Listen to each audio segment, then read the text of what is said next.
വമ്പിച്ച പണക്കൊഴുപ്പും മാധ്യമങ്ങളെ ഉപയോഗപ്പെടുത്തിയുള്ള കള്ളപ്രചരണവും നടത്തി BJP കഴിഞ്ഞ തവണത്തേക്കാൾ കൂടുതൽ വാർഡുകളിൽ മത്സരിച്ചിരുന്നു.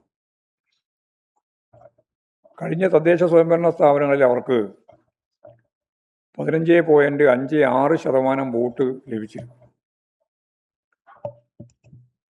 അതിനേക്കാൾ കൂടുതൽ സീറ്റിൽ മത്സരിച്ച ഇപ്രാവശ്യത്തെ തെരഞ്ഞെടുപ്പിൽ 16.06% വോട്ടാണ് ലഭിച്ചത്. നേരിയ വർധനവാണ്.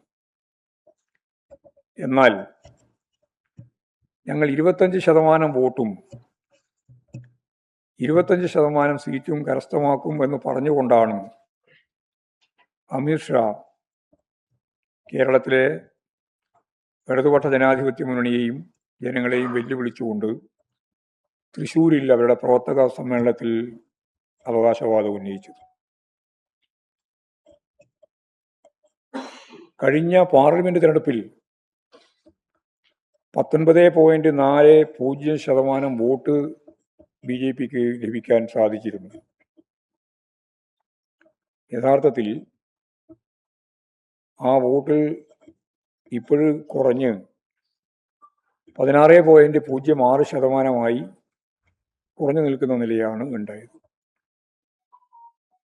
മാത്രമല്ല, കഴിഞ്ഞ പ്രാവശ്യം ജയിച്ച മുനിസിപ്പാലിറ്റികളിലും പഞ്ചായത്തിലും മിക്കവാറും അവർക്ക് നഷ്ടപ്പെട്ടിട്ടുണ്ട്.